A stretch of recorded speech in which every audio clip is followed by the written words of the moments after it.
प्रिय भैया बहनों, मैं उपस्थित हूँ कक्षा 8 की हिंदी का क्लास लेकर के।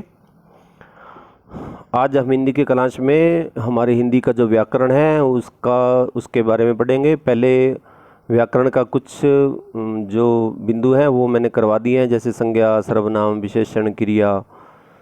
अभी जो आपके पाठ्यक्रम में है वो है तत्सम और तद्भव शब्द। जैसा कि आप स्क्रीन पे देख रहे हैं, तत्सम और तद्भव शब्द। अब ये क्या होते हैं, इनके बारे में हम पढ़ेंगे, है ना। इनकी क्या परिभाषा है, इसकी क्या पहचान है, ये हम पढ़ेंगे। तो देखिए आप स्क्रीन पे, ये तत्सम शब्द की परिभाषा है। एक बार पढ़ेंगे फिर मैं आपको समझाता हूँ। तत्सम शब्द संस्कृत भाषा के दो शब्दों तत् प्लस सम से मिलकर बना है ना। तो तत् का अर्थ है उसके तथा सम का अर्थ है समान, यानी कि उसके समान ही, सेम टू सेम, है ना। ऐसे इंग्लिश में बोलें तो यानी कि किसी चीज़ के समान, अर्थात ज्यों का त्यों, यानी कि जैसा जैसा है वैसा ही। तो जिन शब्दों को संस्कृत से बिना किसी परिवर्तन के लिए ले लिया जाता है उन्हें तत्सम शब्द कहते हैं। इनमें ध्वनि परिवर्तन नहीं होता है। तो हिंदी, बांग्ला, कोंकणी, मराठी, गुजराती, पंजाबी, तेलुगु, कन्नड़, मलयालम, सिंहल आदि में बहुत से शब्द संस्कृत से सीधे लिए गए हैं, क्योंकि इनमें से कई भाषाएं संस्कृत से जन्मी है। तो जैसा कि हमें पता ही है कि हमारी जो हिंदी भाषा है ना वो संस्कृत से जन्मी है, और संस्कृत को तो सभी भाषाओं की माँ बोला जाता है ना, इसीलिए ये सारी भाषाएं हैं ना, तो इनमें क्या है, संस्कृत के शब्द हैं। हिंदी में भी हैं ऐसे जो मैंने ये आपने पढ़ी है, हिंदी में, बांग्ला में, कोंकणी में, मराठी, गुजराती, ये सब जो भाषाएं हैं इन सब में संस्कृत के शब्द सम्मिलित है ना।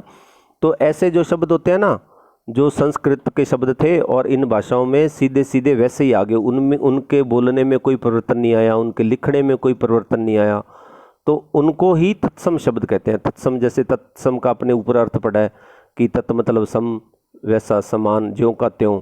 तो वैसा ही शब्द, सेम टू सेम, वैसा ही ले लिया उस भाषा में, तो उसको कहते हैं तत्सम। जैसे हिंदी भाषा में है तो वैसे ही शब्द सेम टू सेम ले लिए, जैसे ये उदाहरण है, जैसे अग्नि है। अब अग्नि हिंदी में भी बोलते हैं, वैसे ये शब्द कौन सा है, संस्कृत का है। तो संस्कृत से शब्द किस में आ गया, हिंदी भाषा में आ गया। उसी तरह आम्र है ना। आम्र मतलब क्या होता है, आम, है ना।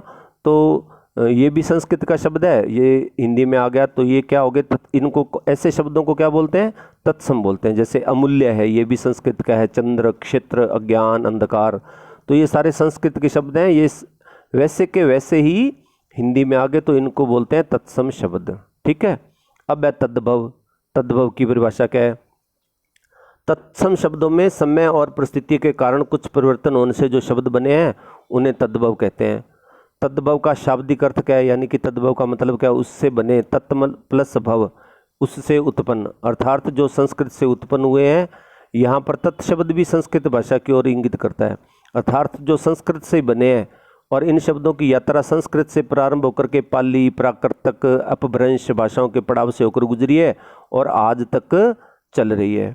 अब तद्भव शब्द कौन से हैं, अब तत्सम तो वो हो गए जो सीधे संस्कृत से हिंदी में आ गए। ठीक है।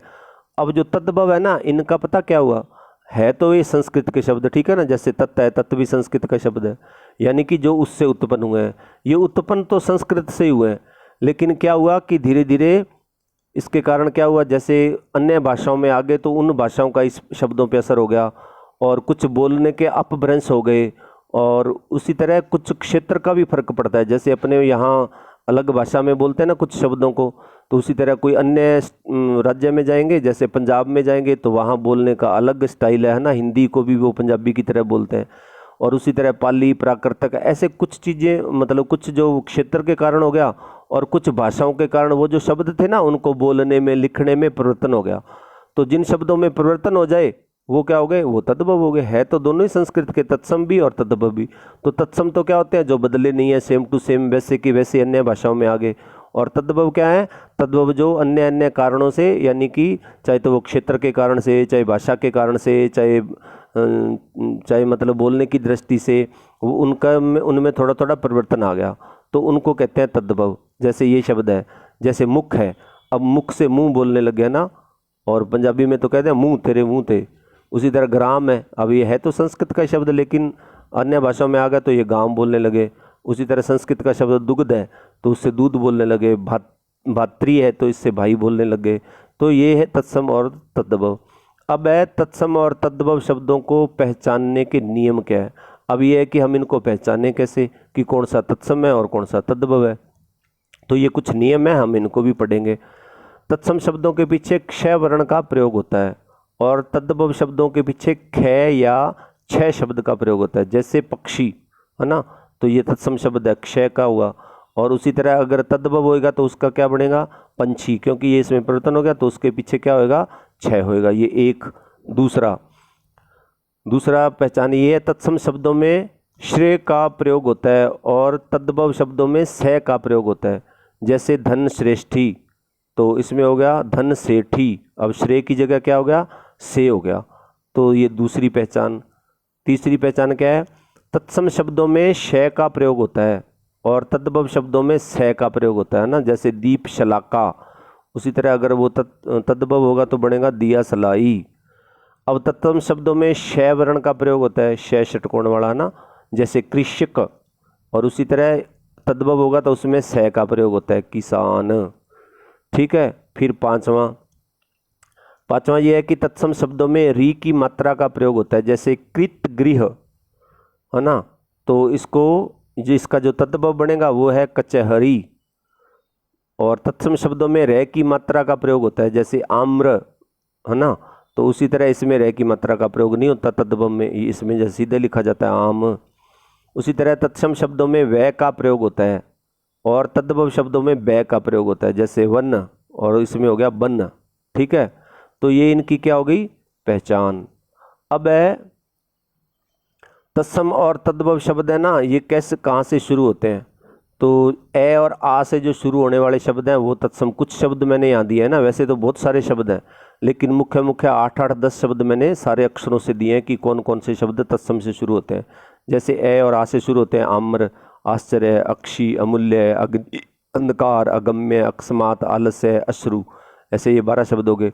अब इनके आगे ये क्या हो गए, आगे वाले कौन से शब्द हो गए, ये तद्भव हो गए, क्योंकि ये तो संस्कृत से जैसे शब्द हैं वैसे के वैसे ही हैं, लेकिन इनमें अपभ्रंश हो गया, तो ये वाले शब्द कौन से हो गए, ये तद्भव हो गए। जैसे आम का आम्र, आश्चर्य से अचरज, अक्षी से आँख, अमूल्य से अमोल, अग्नि से आग, अंधकार से अंधेरा, अगम्य से अगम, अकस्मात से अचानक, आलस्य से आलस, अश्रु से आंसू। उसी तरह ई और ई से शुरू होने वाले तत्सम, तो आ और ओ के, आ और ए और आ के हो गए।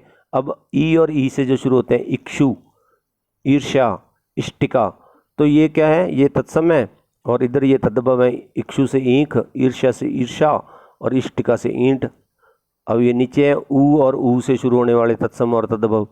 ऊ से उलूक, उच्च, उज्ज्वल, उष्ट्र, उत्साह, उपालभ, उद्धर्तन, उलूखल, उपयुक्त।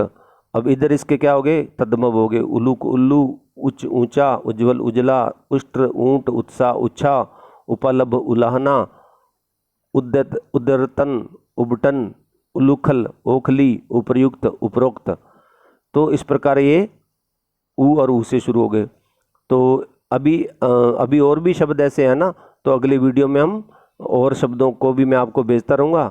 तो मैंने ये जितना भी ये आप आज आपको वीडियो पढ़ाया ना, ये इसके सारे की PDF बना के भी मैं आपको भेज रहा हूँ। तो आप सबको हिंदी व्याकरण की कॉपी में ये लिखना है। पहले तो तत्सम और तद्भव की परिभाषा आ गई, ठीक है, उसके बाद में उनकी पहचान आ गई, फिर कौन कौन से अक्षरों से कौन कौन से शब्द शुरू होते हैं वो हो गए। तो आज हम इतना ही पढ़ेंगे, इसके साथ PDF भेज रहा हूँ, आप सब भैया बहन उसको पक्की कॉपी में कर लेना। ठीक है। जय हिंद, जय भारत।